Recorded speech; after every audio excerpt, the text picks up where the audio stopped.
नमस्कार दोस्तों, मैं राम प्रताप आप सभी का स्वागत करता हूं। कैसे हैं आप? उम्मीद करता हूं कि आप स्वस्थ होंगे।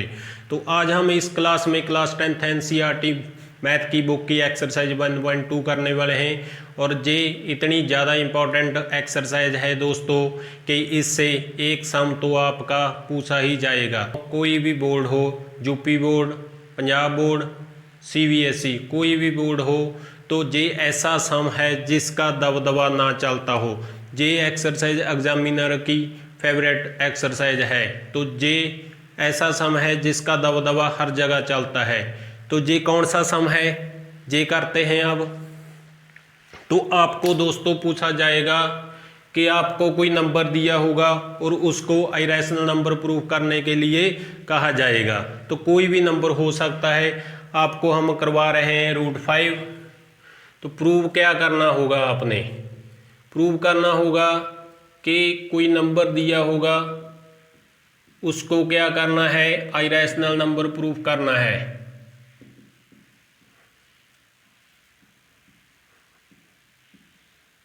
तो ये प्रूव करना है आपने। तो ये हमको पता है कि जिसका रूट ना निकलता हो वो क्या होता है, इरेशनल नंबर होता है। ये तो हमको पता ही है। तो कुछ सम ऐसे होते हैं दोस्तों जो हम सीधे तो नहीं प्रूव कर सकते, तो हमने क्या करना होता है, सपोज करना है, उल्ट सपोज करना पड़ता है, तभी वो हम प्रूफ कर सकते हैं। तो ये डायरेक्ट बेस में तो हम प्रूफ नहीं कर सकते। तो आपने क्या करना है, इसको उल्ट सपोज कर लेंगे। तो उल्ट सपोज क्या करेंगे, जहाँ पे लेट सपोज कर लेंगे कि लेट सपोज डैट जो √5 है आपका वो क्या है, रैशनल नंबर है। ये आपने सपोज करना है। ये हमने मान लिया है कि जो √5 है वो रैशनल नंबर है।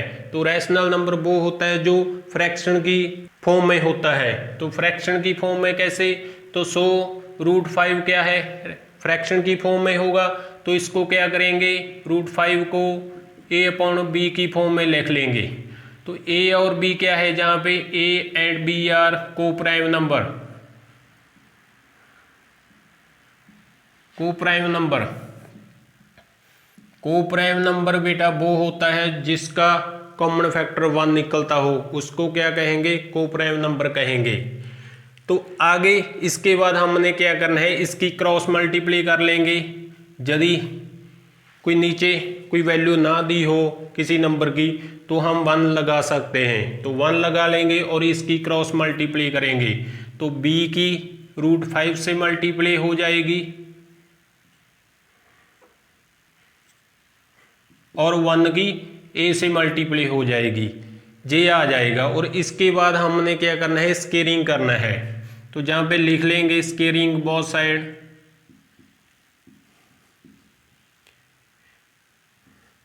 तो जहाँ स्केयरिंग करेंगे तो क्या आ जाएगा, √5v का स्केयर करेंगे और a का स्केयर करेंगे। और यदि हम स्केयरिंग करेंगे इसका तो रूट से स्केयर कैंसिल हो जाएगा।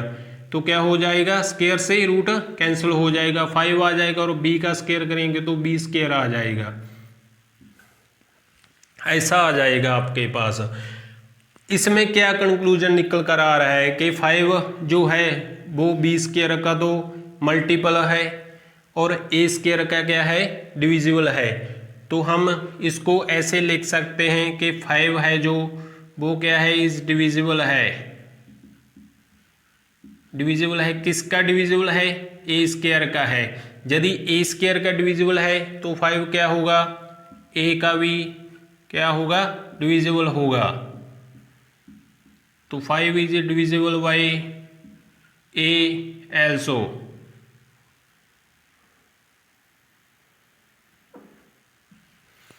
तो ऐसा आ जाएगा, 5 क्या है, b स्केयर का मल्टीपल है और 5 a स्केयर का क्या होगा, डिविजिबल होगा। a स्केयर का भी डिविजिबल होगा और 5 a का भी डिविजिबल होगा। और इसके आगे हमने क्या करना है, जहाँ पे लेट करेंगे वैल्यू a की, और a की वैल्यू जो पुट करेंगे वो करेंगे 5c। इसका मतलब भी यही है, क्योंकि हमने बताया था आपको 5 क्या है, a स्केयर का डिविजिबल है और बी स्क्वायर का क्या है मल्टीपल है। तो हमने क्या करना है, ए को लेट कर लेंगे 5c और जहाँ पे पुट करेंगे तो हमारे पास क्या आ जाएगा 5b square as it is, और ए की वैल्यू 5c पुट करेंगे। तो जहाँ पे ए की वैल्यू हमने पुट कर दी है 5c, जे तो एज इट इज ही रहेगा और इसका स्केयरिंग करेंगे तो क्या आ जाएगा 5 का स्केयर करेंगे तो 25 आ जाएगा और c का करेंगे तो c स्केयर आ जाएगा।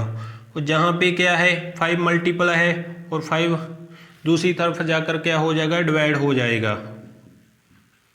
तो जे क्या हो चुका है डिवाइड और 5 इससे कैंसिल हो जाएगा और बी स्केयर की जो वैल्यू आएगी वो आएगी 5c स्केयर। इसको हमने क्या करना है 1 सपोज करेंगे और इसको क्या करना है सेकंड इक्वेशन लेंगे। और इसका भी मतलब वही होगा जो इसमें बताया था कि 5 क्या है c स्क्वायर का मल्टीपल है और 5 b स्क्वायर का क्या है डिविजिबल है। इसको भी वैसे ही लिखेंगे 5 is divisible by b square, also 5 is divisible by b। तो जे क्या आ रख चुका है हमारे पास कॉन्ट्रोडक्शन आ चुकी है। कॉन्ट्रोडक्शन कैसे आ चुकी है, क्योंकि हमने ऊपर लिखा था कि ए बी आर क्या था कोप्राइम था। कोप्राइम वो होता है जिसका कॉमन फैक्टर 1 निकलता हो, और जहाँ पे क्या निकल रहे हैं एक से ज़्यादा कॉमन फैक्टर निकल रहे हैं। किस किस का 5 इज डिविजिबल है, किसका ए का भी, जहाँ पे ए आएगा डिविजिबल बाई ए का भी डिविजिबल है और बी का भी डिविजिबल है। तो लास्ट में हमने क्या लिखना है 5 जो आया है हमारे पास 5 हैव ए कॉमन फैक्टर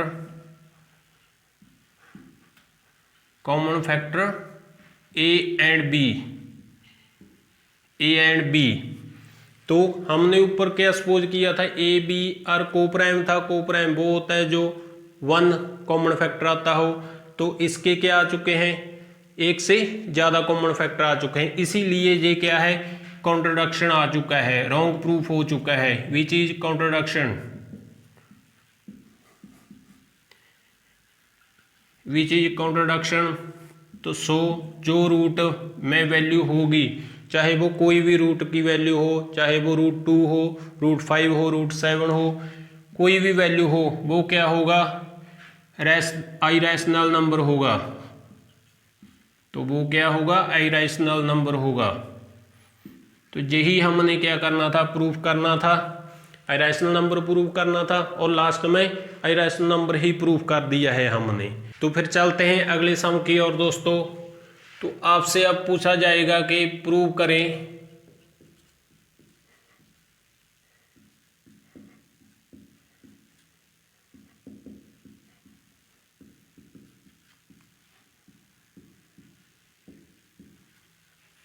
अब आपसे पूछा जाएगा कि 2 + √3 क्या है इरेशनल नंबर है।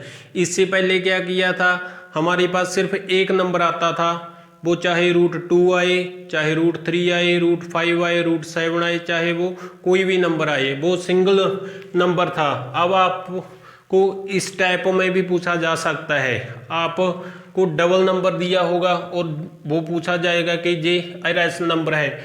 तो इसको कैसे करेंगे,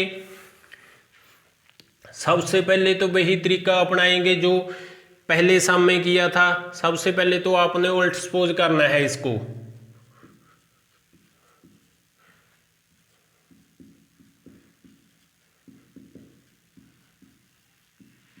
तो आपने क्या करना है इसको रैशनल नंबर सपोज करना है। रैशनल नंबर वो होता है जो फ्रैक्शन की फॉर्म में हो।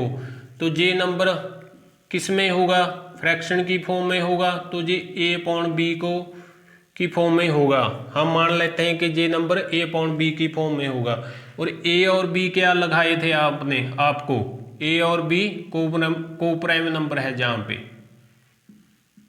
कोप्राइम नंबर वो होता है बेटा जो जिसका कॉमन फैक्टर 1 निकलता हो। तो इसके बाद हमने पहले सम में क्या करना था, स्केयरिंग करनी थी, और जहाँ पे स्केयरिंग नहीं करनी है तो इसमें क्या करना है, जब आपको डबल नंबर दिया होगा तो सबसे पहले उसमें से आपने रूट की वैल्यू निकालनी है। तो जहाँ पे √3 है तो √3 की वैल्यू निकालेंगे। तो 2 प्लस का है तो इधर आकर क्या हो जाएगा, माइनस का हो जाएगा जी। तो 1 लगाएंगे 2 के नीचे, तो फिर इसका क्या करेंगे, एलसीएम निकाल लेंगे। तो इसका एलसीएम क्या आ जाएगा, b आ जाएगा, और b से डिवाइड करेंगे तो क्या आ जाएगा, 1 को ऊपर ले से मल्टीप्लाई करेंगे, फिर 1 से क्या करेंगे, b को डिवाइड करेंगे और ऊपर ले से मल्टीप्लाई करेंगे। तो इसका एलसीएम क्या आ चुका है, a माइनस 2b/b आ चुका है। ये क्या आ चुका है, पूरा का पूरा नंबर आपका फ्रैक्शन की फॉर्म में आ चुका है। तो ये क्या होगा, जब कोई नंबर फ्रैक्शन में आए तो वो क्या होता है, वो होता है रैशनल नंबर। तो ये जो नंबर आया हुआ है फ्रैक्शन में a माइनस 2b/v, ये क्या है, इस रैशनल नंबर होगा। ये क्या होगा, रैशनल नंबर होगा। रैशनल नंबर क्यों होगा, क्योंकि ये a/b की फॉर्म में आ चुका है। तो ये रैशनल नंबर है, तो √3 भी क्या होगा, रैशनल नंबर होगा। Also √3 is rational number.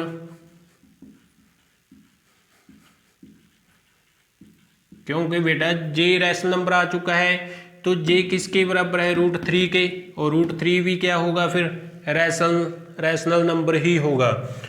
What हमने क्या लिखाया था, आपको पहले सम में क्या लिखाया था, जो रूट में आता हो, जिसका रूट ना निकलता हो, वो क्या होता है, इरेशनल नंबर होता है। जे हमने फर्स्ट सम में प्रूफ कर दिया था। तो वट √3 क्या होगा, इरेशनल नंबर होगा। ये हमने ऊपर प्रूफ किया था, इरेशनल नंबर। जे इरेशनल नंबर आ चुका है तो हमने क्या ऊपर सपोज किया था, रैशनल। तो जे तो रॉन्ग प्रूफ हो चुका है, तो हम क्या लिखेंगे, विच इज कॉन्ट्राडिक्शन।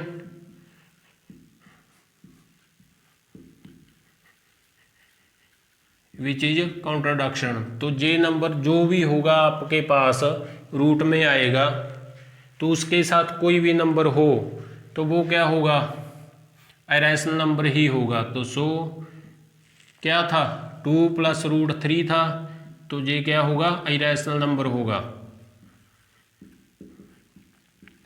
तो ऐसे ही प्रूफ करना है आपने। यदि आपको सिंगल नंबर दिया हो तो उसमें स्केयरिंग करेंगे दोनों साइड।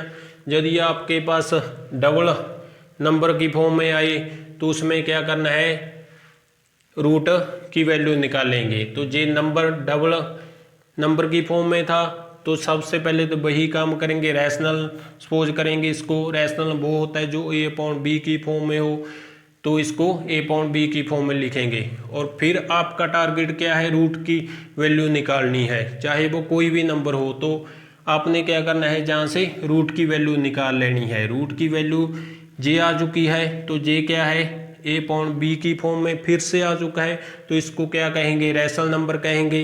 यदि जे रैशनल नंबर है तो √3 क्या होगा, रैशनल नंबर होगा। वट हमने फर्स्ट में प्रूफ कर दिया है कि जो भी रूट की वैल्यू होती है वो क्या होती है, इरेशनल नंबर होती है। तो इसलिए ये लास्ट में रॉन्ग प्रूफ होगा। इसीलिए हमने क्या लिखा है, विच इज कॉन्ट्रोडक्शन। जे क्या हो चुका है, उल्ट प्रूफ हो चुका है। इसीलिए जो भी नंबर होगा रूट के साथ वो क्या होगा, इरेशनल नंबर होगा।